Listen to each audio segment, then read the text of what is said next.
नमस्कार। आज की तारीख 5 सितंबर 2025 देश के करोड़ों पेंशन भोगियों के लिए एक ऐतिहासिक दिन के रूप में दर्ज होने जा रही है। आज हम आपके लिए लेकर आए हैं वह तमाम बड़ी और महत्वपूर्ण अपडेट्स जिनका सीधा सरोकार आपकी जेब और आपके हक से है। राजधानी दिल्ली की सड़कों से लेकर उत्तर प्रदेश की धार्मिक नगरी वाराणसी और बिहार के भागलपुर तक हर जगह पेंशन भोगियों की आवाज गूंज रही है। सरकार की ओर से पेंशन में एक अभूतपूर्व बढ़ोतरी की 3 बड़ी खुशखबरियां भी सामने आ रही हैं, जिन्हें पेंशनर्स के लिए किसी जैकपॉट से कम नहीं माना जा रहा है। तो चलिए बिना किसी देरी के शुरू करते हैं आज की सबसे बड़ी खबर के साथ, जो सीधे देश की राजधानी दिल्ली से आ रही है। दिल्ली में पेंशनरों का महापड़ाव, आरसीपी 500 की मांग पर आर पार की लड़ाई। जी हां, आपने सही सुना। जिन्होंने अपनी पूरी जिंदगी देश की सेवा में समर्पित कर दी, अपने हक और सम्मान की लड़ाई का एक बड़ा ऐलान है। राष्ट्रीय संघर्ष समिति के अध्यक्ष कमांडर अशोक रावत जी के कुशल नेतृत्व में यह आंदोलन एक नई ऊर्जा और संकल्प के साथ आगे बढ़ रहा है। समिति ने सरकार के समक्ष अपनी 4 सूत्रीय मांगों का एक स्पष्ट चार्टर रखा है, जो हर पेंशन भोगी के दिल की आवाज है। आइए इन मांगों को विस्तार से समझते हैं। पहली और सबसे प्रमुख मांग है न्यूनतम मासिक पेंशन को बढ़ाकर 300 किया जाए। मौजूदा समय में मिलने वाली मामूली पेंशन राशि, जो कि महंगाई के इस दौर में ऊंट के मुंह में जीरे के समान है, से गुजारा करना लगभग असंभव हो चुका है।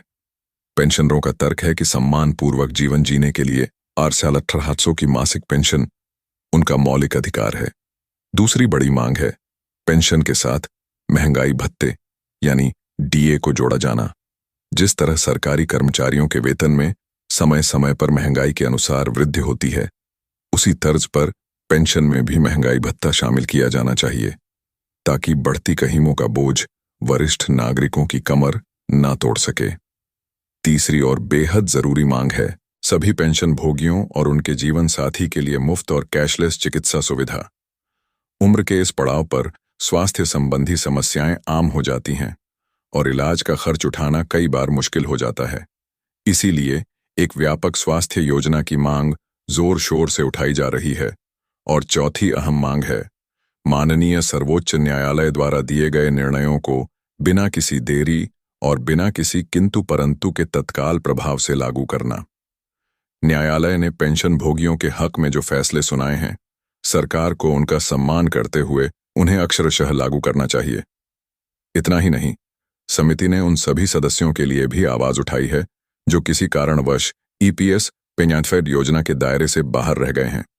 उनके लिए भी आर 5000 प्रतिमाह की अंतरिम राहत की मांग की गई है, ताकि कोई भी वरिष्ठ नागरिक बेसहारा महसूस ना करे।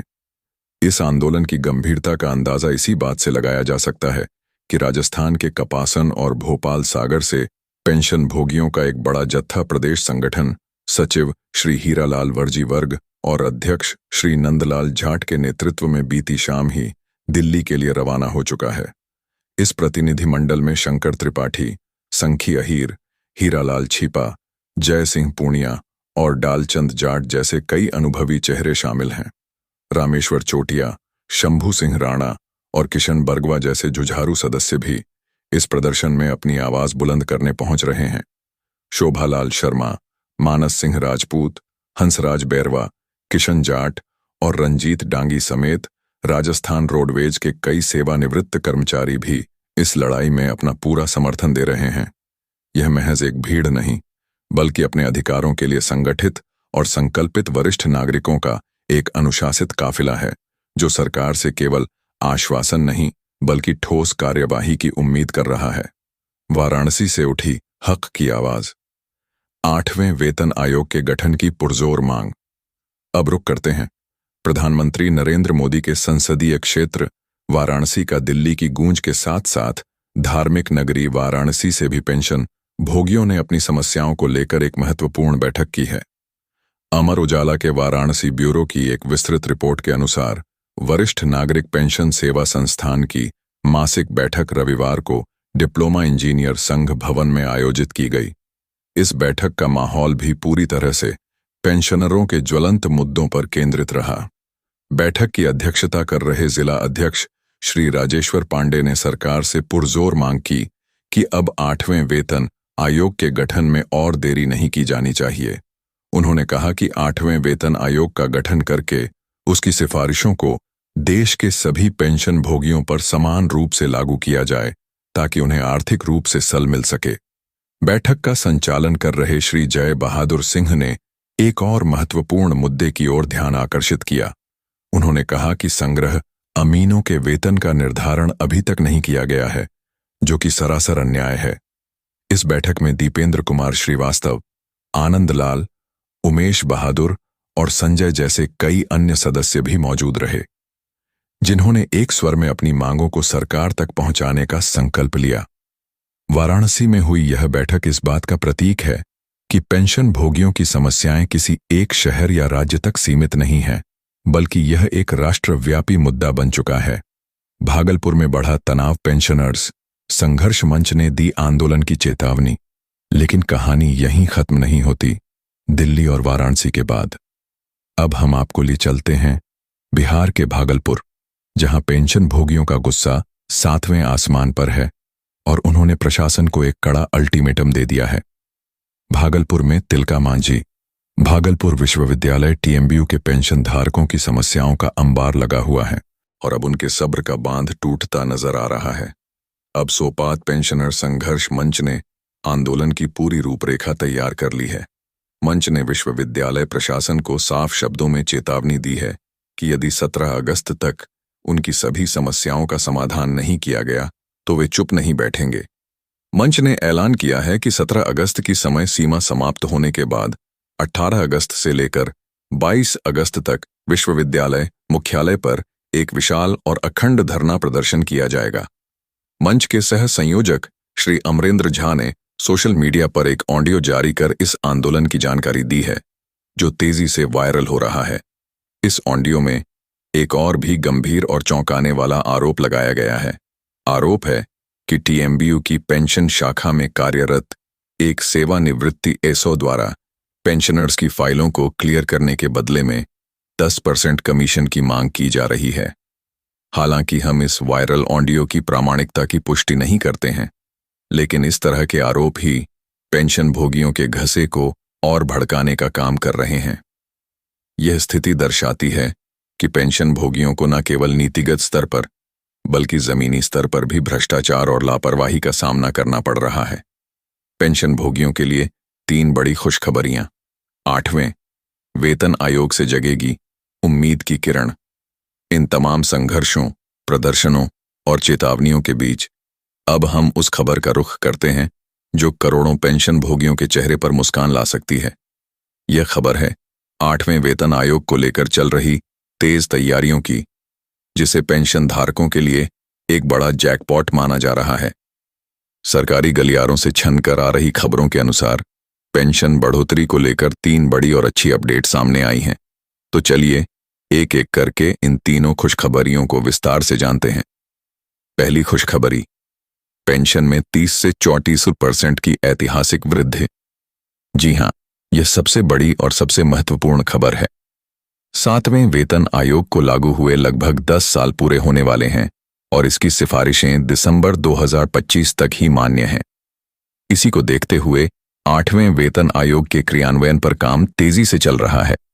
सूत्रों की माने तो 8वें वेतन आयोग की सिफारिशें लागू होते ही पेंशन भोगियों की मौजूदा पेंशन में 30 से लेकर 64% तक की सीधी और बम्पर वृद्धि देखने को मिल सकती है। यह एक मामूली बढ़ोतरी नहीं होगी, बल्कि एक ऐसा उछाल होगा जो लाखों पेंशन भोगियों की आर्थिक स्थिति को पूरी तरह से बदल कर रख देगा। दूसरी खुशखबरी, फिटमेंट फैक्टर में बड़ा इजाफा। अब सवाल यह उठता है कि यह बढ़ोतरी होगी कैसे? इसका जवाब छिपा है। फिटमेंट फैक्टर में पेंशन का निर्धारण सेवानिवृत्ति के समय आपके मूल वेतन और उस पर लागू होने वाले फिटमेंट फैक्टर के आधार पर होता है। 7वें वेतन आयोग में यह फैक्टर 2.57 गुना था। अब 8वें वेतन आयोग में इसे बढ़ाकर 2.38 से लेकर 3.03 के बीच किए जाने की प्रबल संभावना जताई जा रही है। अगर फिटमेंट फैक्टर में यह वृद्धि होती है तो इसका सीधा असर आपकी पेंशन राशि पर पड़ेगा और उसमें एक शानदार इजाफा होना तय है। यह पेंशन भोगियों के लिए एक बहुत बड़ी राहत की बात होगी, जिसका वे बेसब्री से इंतजार कर रहे हैं। तीसरी खुशखबरी कम्यूटेशन और महंगाई भत्ते के नियमों में बड़ा बदलाव। 8वें वेतन आयोग में केवल पेंशन राशि ही नहीं, बल्कि उससे जुड़े अन्य नियमों में भी पेंशन भोगी हितैषी बदलाव होने की उम्मीद है। इसमें सबसे प्रमुख है कम्यूटेड पेंशन के नियमों में बदलाव। अभी तक केंद्र सरकार के कर्मचारियों को सेवानिवृत्त होने पर अपनी मासिक पेंशन का एक हिस्सा एक मूर्त राशि कम्यूटेशन के रूप में लेने का विकल्प मिलता है। इस राशि की कटौती 15 वर्षों तक उनकी मासिक पेंशन से होती है। लंबे समय से यह जानकर की करतार के मांग की जा रही है कि इस कटौती की अवधि को 15 वर्ष से घटाकर 12 वर्ष कर दिया जाए। अगर 8वें वेतन आयोग में यह मांग मान ली जाती है तो इसका मतलब होगा कि सेवानिवृत्त कर्मचारियों को उनकी पूरी पेंशन 3 साल पहले ही मिलनी शुरू हो जाएगी, जो एक बहुत बड़ी आर्थिक राहत होगी। इसके अलावा एक और बड़ा लाभ महंगाई भत्ते डीए को लेकर हो सकता है। जब भी कोई नया वेतन आयोग लागू होता है तो मौजूदा महंगाई भत्ते को मूल पेंशन में विलय कर दिया जाता है। इसका मतलब है कि नई पेंशन तय होने के बाद उस समय का सारा डीए आपकी बेसिक पेंशन में जुड़ जाएगा। इससे आपकी मूल पेंशन ही काफी ज्यादा हो जाएगी और भविष्य में जब भी डीए बढ़ेगा तो वह इस बढ़ी हुई मूल पेंशन पर मिलेगा। यह एक तरह से डबल बोनांजा या सोने पर सुहागा जैसी स्थिति होगी, जिससे पेंशन में अप्रत्याशित रूप से बड़ी बढ़ोतरी देखने को मिलेगी। तो कुल मिलाकर एक तरफ जहां दिल्ली, वाराणसी और भागलपुर की जमीन पर पेंशन भोगी अपने हक के लिए संघर्ष कर रहे हैं, वहीं दूसरी तरफ 8वें वेतन आयोग के रूप में उम्मीद की एक नई सुबह भी उनका इंतजार कर रही है। ये देखना दिलचस्प होगा कि सरकार इन प्रदर्शनों और मांगों पर क्या रुख अपनाती है और 8वें वेतन आयोग की सौगात पेंशन भोगियों तक कब और किस रूप में पहुंचती है। एक बात तो तय है, आने वाले दिन देश के करोड़ों पेंशन धारकों के भविष्य के लिए निर्णायक साबित होने वाले हैं।